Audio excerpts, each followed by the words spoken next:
Assalamualaikum warahmatullahi wabarakatuh. Waalaikumsalam warahmatullahi wabarakatuh. Bismillahirrahmanirrahim. Alhamdulillahirabbil alamin. Allahumma shalli wa sallim ala sayyidina Muhammadin wa ala alihi wa sahbihi amma ba'du. Selamat siang. Masih semangat? Masih. Hari ini kita akan membahas masalah iman atau sering dikenal syu'abul iman. Tapi sebelumnya Bapak ingin lihat dulu kehadirannya pada hari ini ya. Bapak absen dulu ya.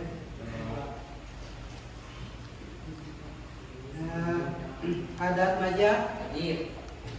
Agustiawan hadir. Haira hadir. Andra Setiawan hadir, Pak. Anis Salsabila Putri Asafwa. Nah, hari ini kita akan bahas masalah iman. Tapi sebelum Bapak masuk materi, kita lihat videonya dulu ya. Nanti dilihat videonya, kira-kira itu tentang apa, penyebabnya apa, nanti bisa disimpulkan.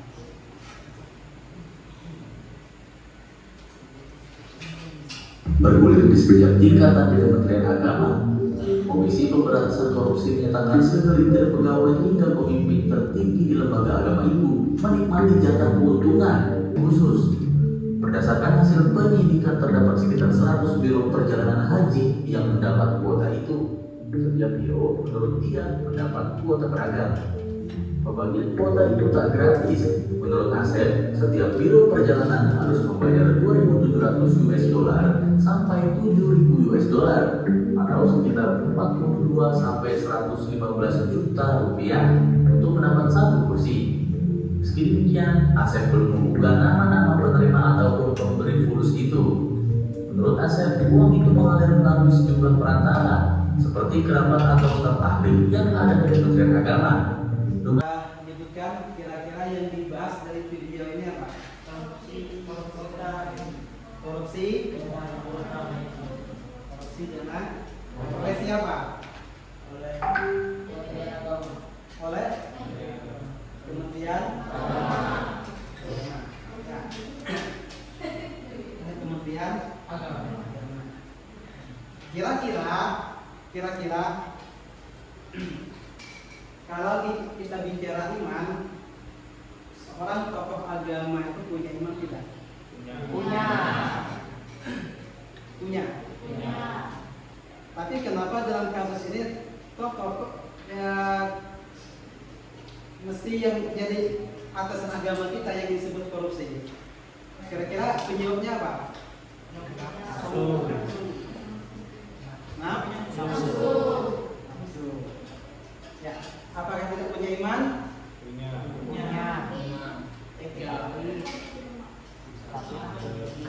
Nanti kita bahas dari sisi apa tentang iman yang belum terpenuhi. Ya. Nanti kita bahas artinya apa? Secara nyata kita lihat seseorang itu beriman. Ya. Tapi mungkin ada satu sisi yang belum dipenuhnya untuk dinyatakan benar-benar menjadi orang beriman. Kalau kita bicara iman, coba perhatikan, iman itu pertama diucapkan dengan lisan. Yang kedua dibuktikan dengan kekuatan. Yang kedua dibuktikan dengan hati. Ketiga dibuktikan dengan perbuatan. Dibuktikan dengan perbuatan. Pertama dia diucapkan dengan lisan, diyakini dengan hati, dibuktikan dengan perbuatan. Kira-kira seseorang yang korupsi itu, ya kan, boleh kita yakini, ya, yang sholat, ya. Ia yang mengucapkan dua kalimat syahadat, hatinya meyakini, tapi mungkin dari sisi yang ketiga perbuatan. Ini yang masih tanda tanya. belum ada pembuktian dengan perbuatan dalam kehidupan sehari-hari.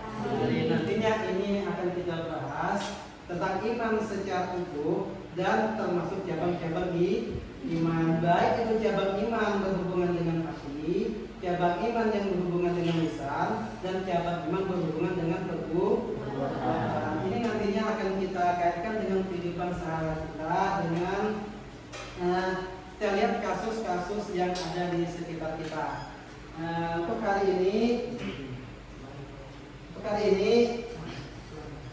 mungkin kita akan buat kelompok dulu. Satu kelompok nantinya 2 orang. Nanti bisa Bapak siapkan studi kasusnya, dilihat studi kasusnya. Nanti ada 4 kasus. Ya kan, silakan didiskusikan dengan kelompoknya 2 orang. Nanti akan dipresentasikan kenapa itu terjadi dan kenapa alasannya. Itu. Ibu jelaskan dulu ya. Coba diperhatikan dulu, dibaca dulu, tapi jangan diisi dulu ya.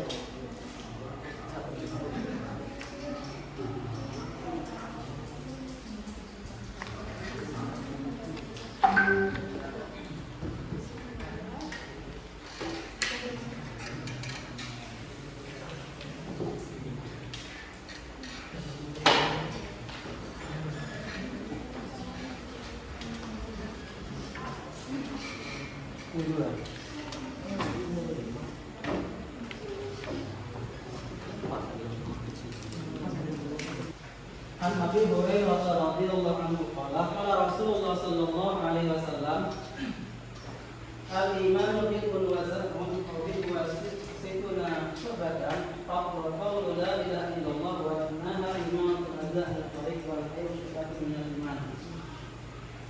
Dari Abu Hurairah radhiyallahu anhu Rasulullah bersabda, iman itu ada 77 butir cabangnya. Yang paling utama adalah mengucapkan la ilaha illallah, dan yang paling kurang adalah menyingkirkan apa yang akan menghalangi orang di jalan. Dan malu itu salah satu dari cabang iman. Dalam pembagian iman nantinya, dari ketiga pembagian tersebut, maka akan kita lihat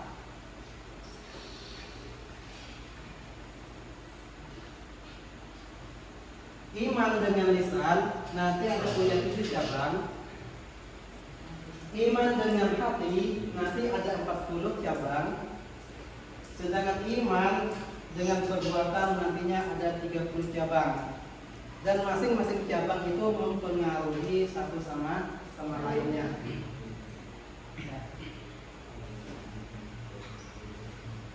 Adapun iman,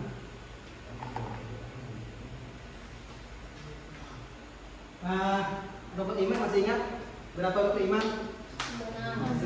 Secara betul rukun iman ada.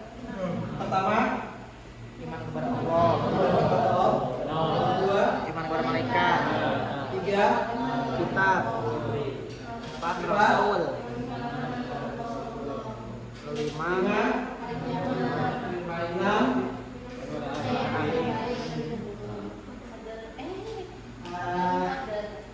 di sebagian ada ditukar iman takdir baik dan takdir ke-6, iman berjamaah ke-5 ya, sama.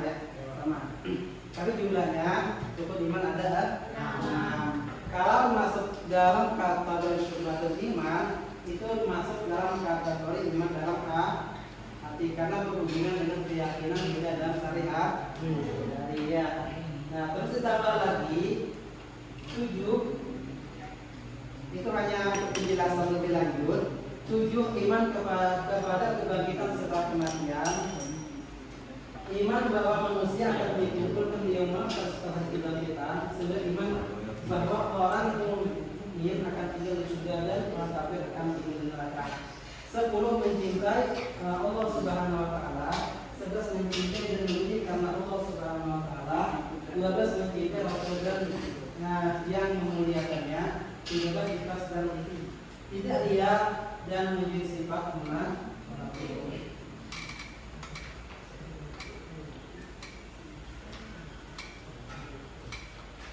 Yang 14, bertaubat. 15, takut kepada Allah. 16, selalu mengharapkan mengharapkan rahmat Allah, 17 tidak berputus asa dari rahmat Allah, 18 syukur nikmat, 19 menunaikan amanah, 20 sabar, 21 tawadhu, menghormati yang lebih tua, 22 kasih sayang, termasuk mencari anak kecil, 23 ridho dengan takdir Allah, 24 tawakal, 25 meninggalkan sifat takabur atau menyombongkan diri, yang ke-26 tidak dengki dan iri hati, yang ke-27 rasa malu, yang ke-28 tidak mudah marah, yang ke-29 tidak menipu, yang ke-30 menanggalkan kecintaan kepada dunia. Ada cabang iman yang berhubungan dengan lisan. Ini ada hubungannya dengan rukun Islam. Yang pertama membaca kalimat thayyibah atau sering kita pahami dalam keseharian itu membaca kalimat thayyibah itu apa? Mengucap 2 kalimat syahadat. Kedua membaca kitab suci. Yang ketiga belajar dan menuntut ilmu. Yang keempat mengajarkan ilmu kepada orang lain. Kelima berdoa berzikir kepada Allah Subhanahu wa taala termasuk istighfar. Yang ketujuh menghindari bacaan yang sia-sia. Yang ke iman yang berhubungan dengan perbuatan diantaranya bersuci, menegakkan sholat, bersedekah, menjalankan puasa, melaksanakan haji bagi yang mampu, menjaga agama, menyempurnakan dan menunaikan nazar, menyempurnakan dan menunaikan sumpah, menyempurnakan dan menunaikan kafarat, menutup aurat, melaksanakan kurban, mengurus perawatan jenazah, menunaikan dan membayar hutang, meluruskan muamalah dan menghindari riba, menjadi saksi yang adil, menikah, menunaikan hak keluarga, dan seterusnya ya, yang berhubungan dengan perbuatan kita sehari-hari. Nah ini itu kan ada dari Bapak bahas masalah cabang-cabang iman ya. Nanti kalau yang salah kiraan, Bapak tanya, apakah cabang iman ini berhubungan dengan apa? Bisa? Nah, sebenarnya betul dulu ya.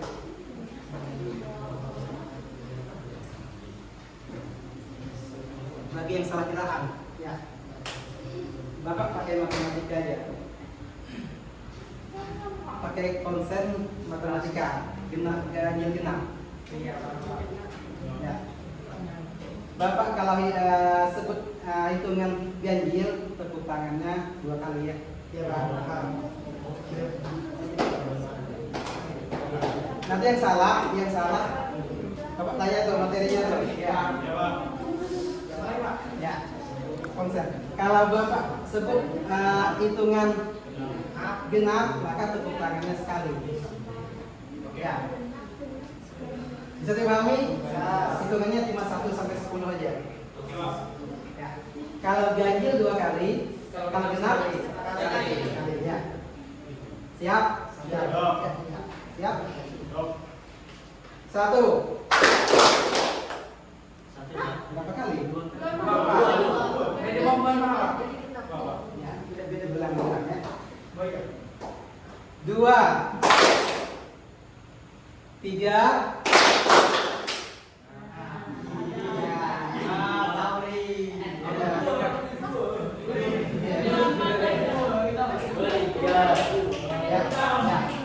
Nanti nyatu aja ya, siapa yang salah nyatu aja.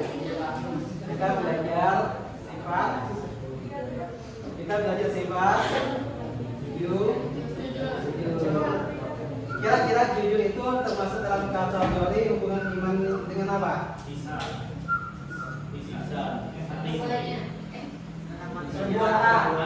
Perbuatan. Ya. Siap? Siap. 7. 8.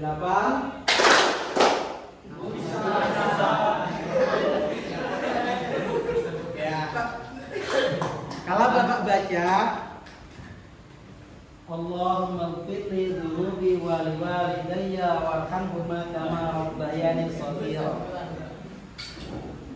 Kalau dari cabang iman, kira-kira yang bawa baca tadi hubungan imannya dengan hati, lisan atau perbuatan? Bisa. Yang bawa baca apa?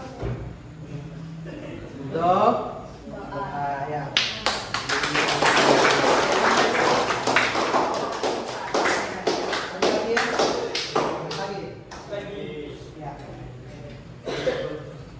Satu, dua,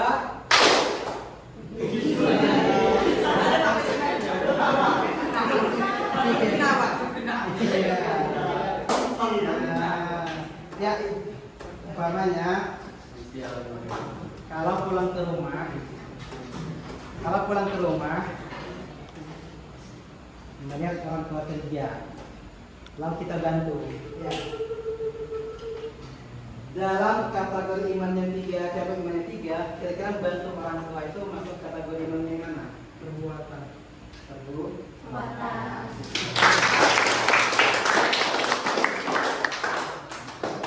Lanjut lagi. Berulang satu kali lagi ya. Fokus. 5.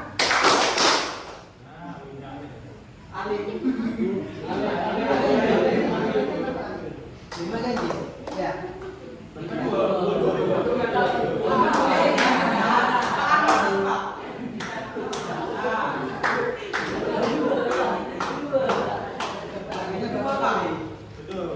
Kedua kan? Ya, satu pertanyaan aja, satu mati. Ya.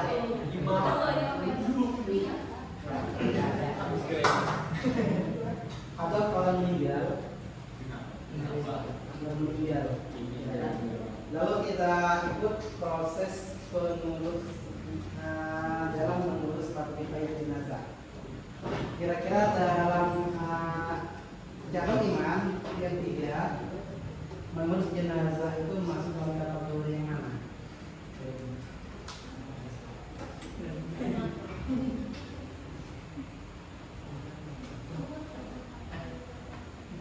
Apakah dengan hati, apakah dengan ucapan, atau dengan perbuatan?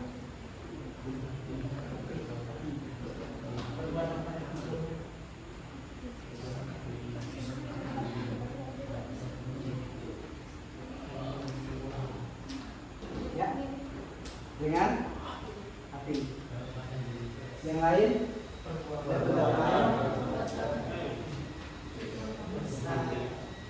Ya, mengurus jenazah termasuk dalam kategori iman yang berhubungan dengan perbuatan.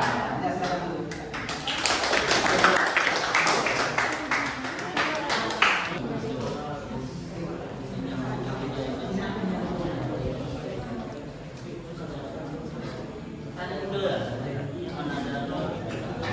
Ya, di situ ada 4 kasus. Berserakan dengan itu sudah ada tempat sampah. Sebagai siswa beranggapan bahwa menjaga kebersihan bukan urusan mereka. Mereka petugas kebersihan. Pertanyaan diskusinya, menurut hadis menjaga kebersihan termasuk cabang iman. Ini penting. Ya. Bagaimana cara sikap siswa dalam menghadapi masalah tersebut? Tindakan nyata apa yang dilakukan menghadapi cabang iman di sekolah? Ya. Kalau membersihkan sampah itu cabang iman yang mana mungkin? Perbuatan. Kasus 2, Andi berjanji kepada temannya akan mengembalikan buku catatan yang dipinjam. Namun setelah 3 hari, Andi masih menunda-nunda dan selalu beralasan sibuk. Temannya mulai kecewa karena mereka merasa janji itu tidak ditepati. Mengapa menepati janji termasuk salah satu cabang iman? Apa dampak negatif dari tidak menepati janji dalam kehidupan sosial? Bagaimana cara Andi memperbaiki sikapnya agar sesuai dengan cabang iman ini? Menepati janji itu cabang iman yang mana? Hati. Menepati janjinya.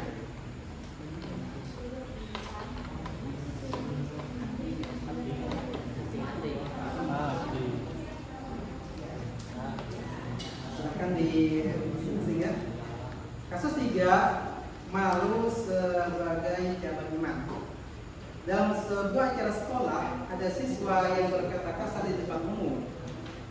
Beberapa teman menegurnya, tetapi dia justru menertawakan dan menganggapnya hal biasa. Pertanyaannya, mengapa rasa malu disebut sebagai salah satu cabang iman? Kalau malu itu cabang iman yang mana?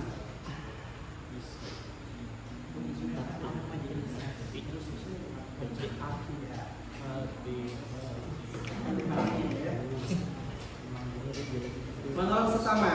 Seorang siswa menemukan temannya kesulitan membawa buku tebal. Namun sebagai siswa memilih diam dan tidak peduli. Hanya salah satu siswa yang menawarkan bantuan. Pertanyaan diskusinya, mengapa menolong orang lain merupakan bagian dari syu'abul iman? Ya. Bagaimana menolong orang lain bisa memperkuat ukhuwah persaudaraan di sekolah? Apa contoh lain menolong sesama yang dilakukan di sekolah ataupun di rumah? Silakan didiskusikan. Nanti salah satu temannya yang presentasi ya hasil diskusinya.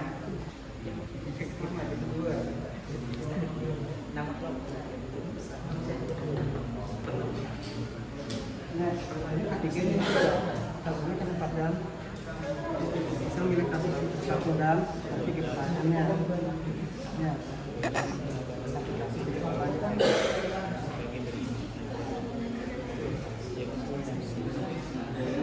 Mungkin salah satu kasus ini.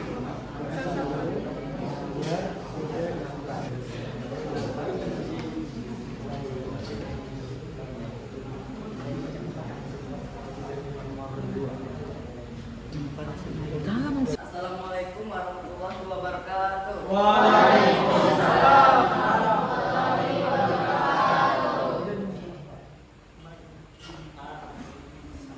Kami akan mempresentasikan dari soal kami. Dimulai dari kasus kebersihan dan iman. 1. Karena menjaga kebersihan adalah tugas seorang muslim. Jika seorang muslim sudah menjaga kebersihan, maka dia telah menjalankan sunnah Rasulullah SAW. Yang kedua, peduli terhadap kebersihan. Contohnya, membuang sampah pada tempatnya dan melaksanakan piket kelas. Contoh ketiga, gotong royong, piket kelas, dan membuang sampah pada tempatnya. Hal ini merupakan cabang iman perbuatan. Yang berhubungan dengan Iman. perbuatan ya. Untuk menjaga kebersihan itu salah satu cabang iman yang berhubungan dengan perbuatan. Yang mesti kita biasakan dalam kehidupan sehari-hari, khususnya sebagai warga sekolah SMA Negeri 1 Temanggung, kita jaga kebersihan. Dan juga sekolah kita, kelas kita supaya tetap bersih. Karena apa? Kebersihan sebagian dari iman.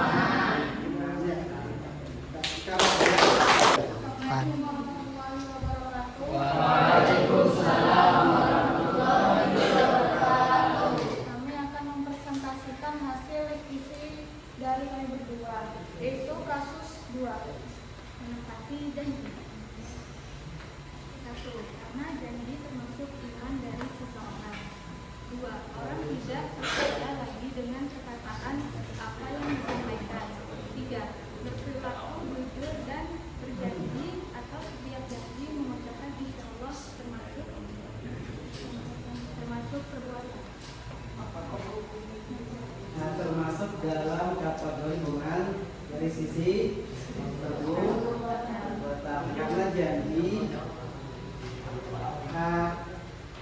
Karena janji harus ditepati.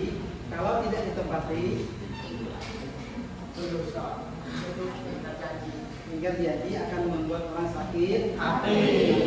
Ya kan? Karena ingkar janji salah satu tanda dari orang. Itu kan ada hadis seperti ini, ayatul munafiqin salasun. Idza hadasa kadzaba wa idza wa'ada akhlafa wa idza bernafa qana. Tanda pertama apabila dia berkata dia terus. Kedua apabila berjanji ya. Dari ayat yang ketiga apabila berteriak ya. Ya, nah tadi kita nggak boleh sampai ingkar janji. Jadi karena ingkar janji termasuk salah satu tanda orang yang munafik. Orang yang beriman akan selalu berusaha menepati janjinya, meskipun ketika ia berjanji, ketika ia ada kekhawatiran tidak bisa menepati, sebaiknya ucapkan apa? Insya Allah. Ya, silakan duduk kita jawab. Mungkin untuk materi ini boleh Bapak simpulkan seperti ini. Ya. Dalam iman itu terbagi tiga yang disebut dengan syu'abul iman, cabang-cabang iman. Artinya apa? Iman itu yang pertama tidak hanya sekedar kepercayaan dalam hati, dia mesti ada pengakuan diri, lisan, dan terakhir ketika iman seseorang benar-benar ingin dibuktikan dengan perbuatan.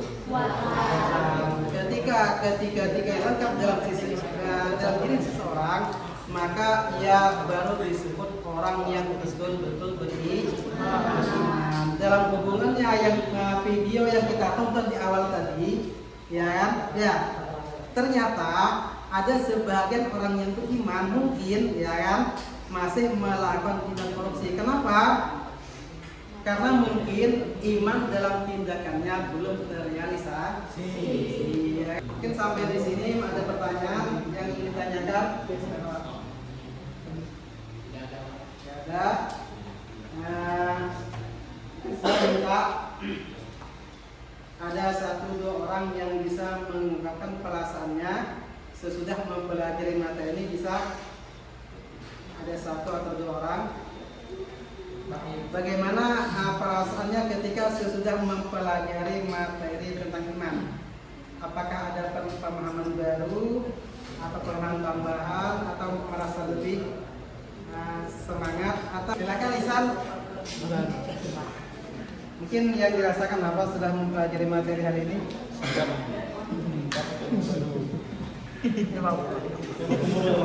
Dapat ilmu. Apa ada penambahan ilmu baru? Ada pemahaman baru? Ya. Terus apa lagi?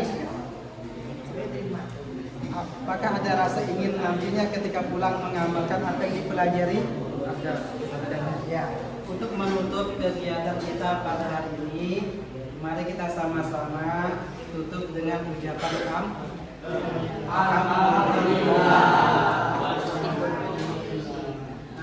maaf Bapak kalau dalam penyampaian materi pada hari ini ada kesalahan, kehilafan. Allahumma muwaffiq ila aqwamit thoriq. Assalamualaikum warahmatullahi wabarakatuh. Waalaikumsalam warahmatullahi wabarakatuh.